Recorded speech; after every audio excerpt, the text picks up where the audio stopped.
Kamu kerja keras, bangun pagi, pulang malam, tapi uangmu selalu habis di awal bulan. Jadi sebenarnya kamu kerja buat siapa? Pertanyaannya itu menggantung di udara, seperti bau hujan yang belum turun. Gak dijawab, tapi terasa. Gak diucapkan, tapi menghantam di dada. Kita tumbuh dengan satu keyakinan, kerja keras sama dengan hidup yang enak. Tapi kenyataannya, kerja siang dan malam yang kamu dapat justru lelah, tagihan, dan saldo rekening yang menipis tanpa pamit. Aneh ya, kita hidup di zaman yang katanya modern, teknologi makin canggih, info, keuangan berserakan.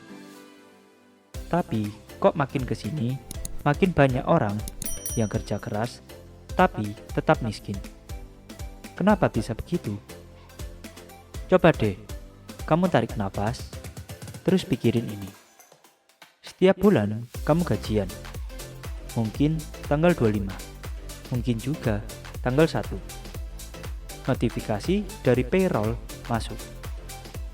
Kamu senyum-senyum sendiri. Yes, masuk juga nih.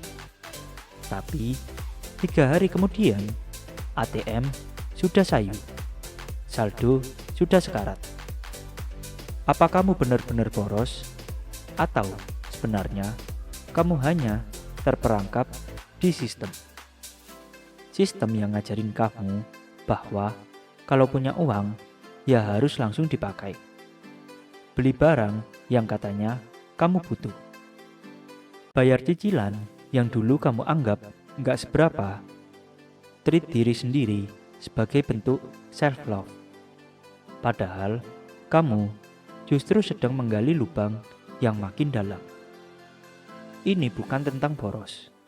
Ini tentang ritual finansial yang nggak pernah kamu sadari setelah menjadi racun harian.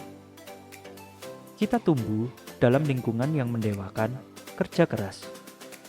Orang yang pulang malam dibilang rajin, yang sering lembur dikira hebat. Padahal kita nggak pernah nanya, kerja kerasnya kemana? Karena ternyata kerja keras itu belum tentu kerja cerdas. Uangmu bisa habis bukan karena kamu nggak punya value, tapi karena kamu menganggap uang itu untuk dibelanjakan, bukan dikembangkan. Kamu habiskan hasil kerjamu buat memenuhi ekspektasi orang lain. Pakaian baru biar kelihatan sukses. Gadget baru biar gak dikira ketinggalan zaman. Weekend mahal biar gak dibilang kurang healing. Padahal harta yang paling mahal adalah ketenangan. Dan sayangnya, itu gak bisa dibeli kalau kamu selalu mengejar validasi.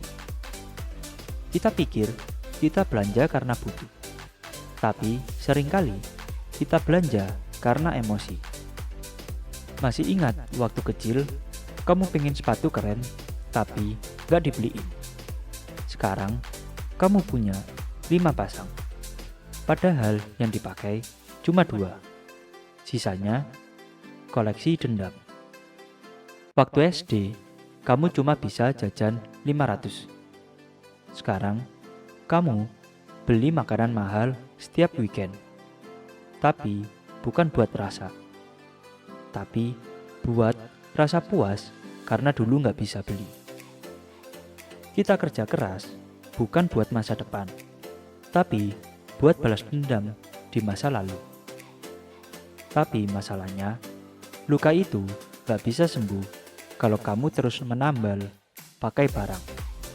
Karena barang itu cuma menutup rasa, bukan menyembuhkan realita. Gaji naik sama dengan pengeluaran naik.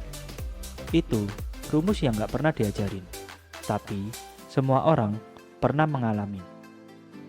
Kamu dulu gaji 3 juta, bisa hidup. Sekarang gaji 7 juta kok semakin sering kehabisan?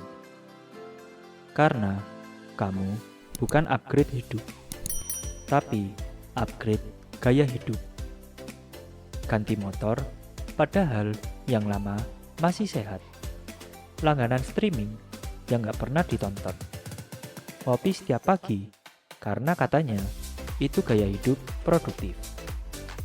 Sadar nggak? Kita sering ngerasa uang nggak cukup.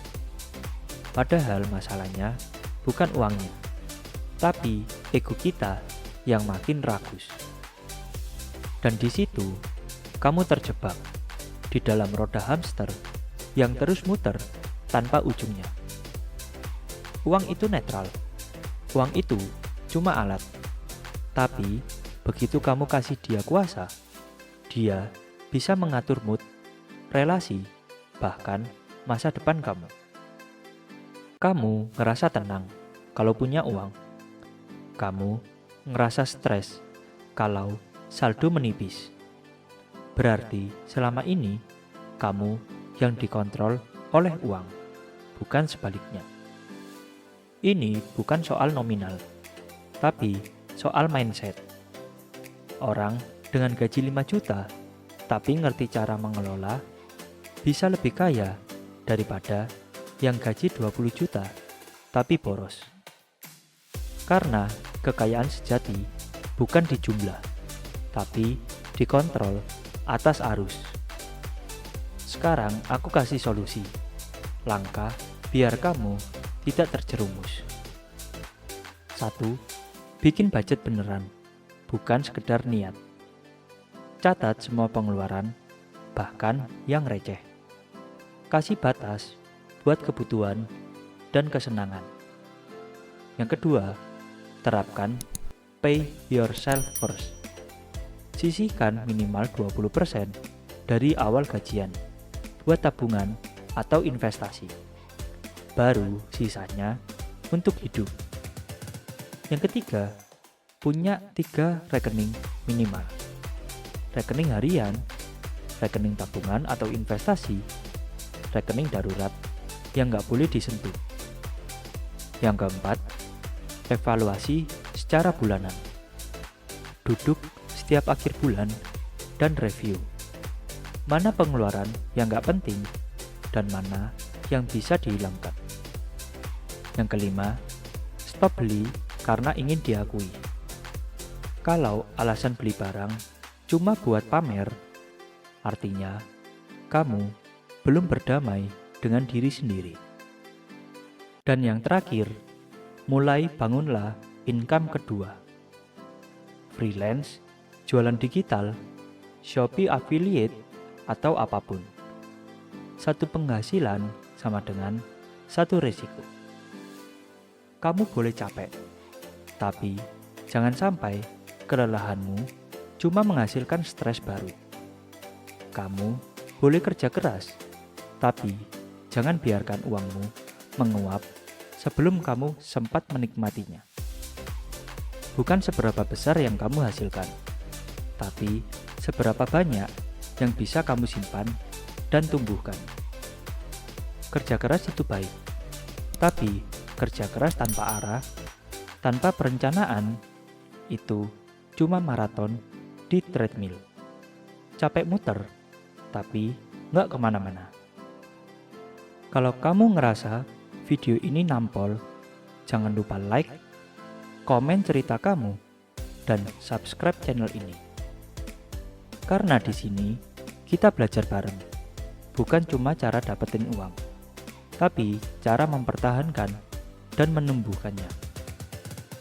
Jangan kerja keras demi saldo yang cepat habis. Kerja keraslah demi kebebasan, demi hidup yang tenang.